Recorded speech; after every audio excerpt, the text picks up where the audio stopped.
Guys, fan ba kayo ng mga radyo-radyo, ganon? Kung mahilig kang makinig ng radyo, pero wala kayong radyo sa bahay nyo, pues, para sa itong video na to, kung wala kang mapakinggang radyo sa inyo, itry nyo lang tong Easy FM na to. Free lang tong application na to at napakasimple lang gamitin. Ganito lang yan. So, syempre yan, buksan mo na yung application na yan. Tapos dito, makikita mo na kagad yung iba't ibang available na, yung mga number, ganun. Di ko alam kung anong tawag dun eh. So, nandito yung 107.5 at saka marami pang iba. Now that you're gone.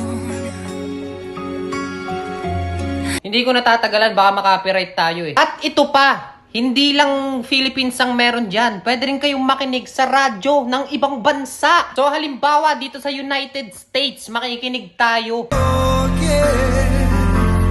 I was so wrong. Dito naman tayo, sa Italy.